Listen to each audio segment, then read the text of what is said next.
Hello everyone, this is Dr. Kriti Jajani. Welcome back to my channel Speedy Dentistry and Instagram handle MDS Easy. Today we'll be learning about pre-anesthetic medication. The mnemonic used will be 6 A's because anesthesia starts with A. तो हम basic 6 A's use करेंगे. उसके बाद miscellaneous में we'll be using the mnemonic SATA IMLA. So stay tuned for the complete video. तो basic क्या होता है, प्री एनेस्थेटिक मेडिकेशन कौन सी मेडिकेशन है जो कि एनेस्थीसिया से पहले दी जाती हैं. इसकी डेफिनेशन में क्या आता है, आईएम ऑफ एनेस्थीसिया. इस चीज़ को आपको याद रखना है. आईएम का मतलब होता है, आई से आता है इंडक्शन और एम से आता है मेंटेनेंस. तो ऐसी medications which facilitate induction and maintenance of anaesthesia are called pre anaesthetic medications, right. अब हमारे पास आता है इसमें मेन ड्रग्स में 6 A's और मिसलीनियस ड्रग्स में हमारे पास आता है साटा इमला. साटा बेसिकली एक स्वीट डिश होती है, तो उससे हमने याद करा ऐसे. 6 A's में हमारे पास क्या है, anxiolytics, antacids, anti autonomic, amnesic drugs, analgesics और एंटीएमेटिक. इसका पूरा डिटेल मैं आगे बताऊंगी. साटा इमला में आता है हमारे पास steroids, antibiotics, transdermal GTN, anticoagulants और इमला. अब ये एग्जैक्टली क्या क्या है इसके बारे में हम पढ़ेंगे.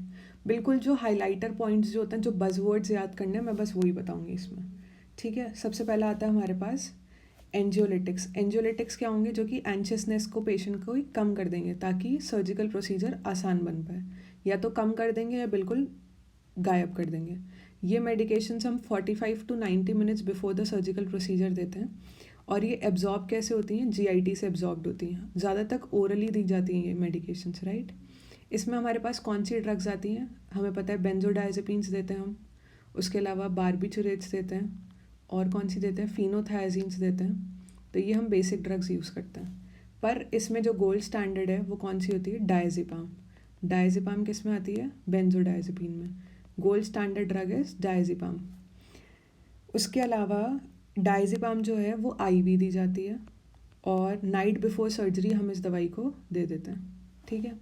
अब आता है हमारे पास दूसरा एंटासिड्स. एंटासिड्स क्यों देंगे, ताकि अब ये हमारा जीआईटी ट्रैक है. एसिड जो है वो रीगर्जिटेट कर सकता है और विंड पाइप के थ्रू एस्पायरेट भी कर सकता है पेशेंट, जिसकी वजह से उसकी डेथ हो सकती है. तो इसको हटाने के लिए ये रिस्क फैक्टर हम एंटासिड्स देते हैं. ये क्या करेंगे, एसिडिटी को न्यूट्रलाइज कर देंगे. इसमें हमें पता है कि हम सिमैटिडीन, रेनिटिडीन, ओमीप्रेजोल, पेंटोप्रेजोल, प्रोपैंथलीन, पिरिंजिपिन, मीज़ोप्रोस्टोल, ये ड्रग्स देते हैं जो हमने बेसिक फार्मैक में पढ़ रखी हैं.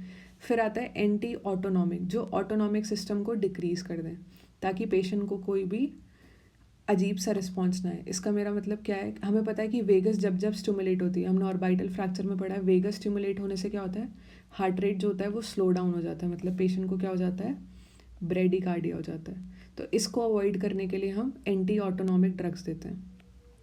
इसमें ये हम कब देते हैं, जैसे मान लो कोई भी पेरी ऑर्बिटल सर्जरी है या स्क्विंट सर्जरी है तब देते हैं. उसके अलावा जाइगोमा का फ्रैक्चर हो गया तब देते हैं. इसमें कौन सी ड्रग्स आती हैं, एट्रोपिन आएगी. उसके अलावा हमारे पास हायोसिन दे सकते हैं हम पेशेंट को. और ये तो हो गया ट्रीट करने के लिए हम ये देंगे. ये कौन सी ड्रग्स की वजह से होता है, तो ये ज़्यादातर हेलोथेन जो एनेस्थीसिया होता है उसके यूज़ के बाद होता है. फिर आता है हमारे पास एमनेजिया. एमनेजिया का मतलब क्या होता है, ताकि पेशेंट को प्रोसीजर याद नहीं रहे या उस फैक्टर को हम डिक्रीज़ कर सकें. तो इससे क्या होता है, इंटेरोग्रेट एमनेजिया अचीव करते हैं हम. और इसके थ्रू क्या होगा कि अवेयरनेस जो है सर्जरी के ड्यूरिंग पेशेंट की वो क्या होगी, डिक्रीज़ हो जाएगी, ठीक है. फिर आता है हमारे पास एनाल्जेसिक. एनाल्जेसिक क्या करते हैं, पेन को डिक्रीज़ करते हैं. इसमें हमें पता ही है, इसमें बेस्ट रूट होता है हम आईएम इंजेक्शन दे देते हैं पेशेंट को पहले सर्जरी के.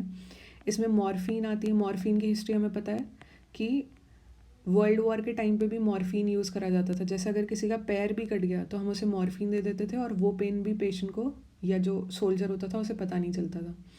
तो सर्जरी के दौरान भी हम यही ड्रग यूज़ करते हैं. मॉर्फिन यूज़ करते हैं, पैथिडीन यूज़ करते हैं, फेंटनिल यूज़ करते हैं. उसके अलावा नॉर्मल पेन के लिए हम एनसेड्स यूज़ कर सकते हैं और हम पैरासीटामोल्स देते हैं एनाल्जेसिक के फॉर्म में. फिर आता है एंटी एमेटिक. एंटी एमेटिक मतलब एमासिस क्या होता है, वॉमिटिंग.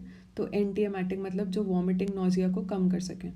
तो इनसे इसमें कौन सी आती है, हमें पता है ऑन्डम होती है, तो मतलब ऑन्डेंसिट्रॉन, डोमपेरिडॉन और एट्रोपिन, ये बेसिक ड्रग्स हम यूज़ करते हैं. तो 6 A's हमारे पास क्लियर है। ये मैंने बाद में क्यों लिखा है ये सारी चीज़ें, ताकि आपको बेसिक तो केवल ये नाम याद रखना है और इसके अंदर का आप अपने आप मॉडिफाई भी कर सकते हो। फिर आता है हमारे पास मिसलेनियस। मिसलेनियस में हम निमोनिक जो यूज़ कर रहे हैं वो आता है साटा इमला। साटा बेसिकली क्या है, एक स्वीट डिश होती है। तो साटा और इमला।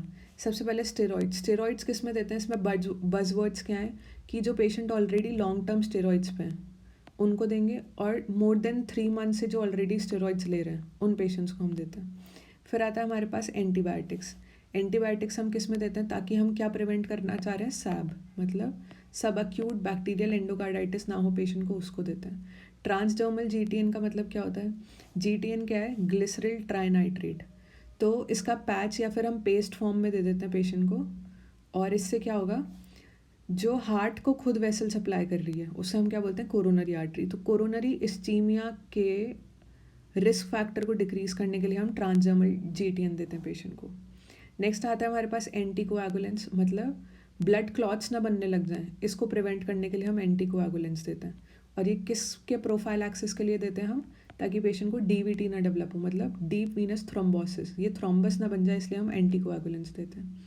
फिर आता है इमला। इमला बेसिकली क्या होता है, जैसे आपको पेशेंट को आईवी कैनुलेशन करना है, आपको पता है पेशेंट के हैंड पे आपको आईवी लगाना है, अब उसको पेन होगा इसमें, तो इस पेन को रिड्यूस करने के लिए हम पहले ही टॉपिकली क्या करते हैं, ये लोकल एनेस्थीसिया क्रीम लगा देते हैं, राइट।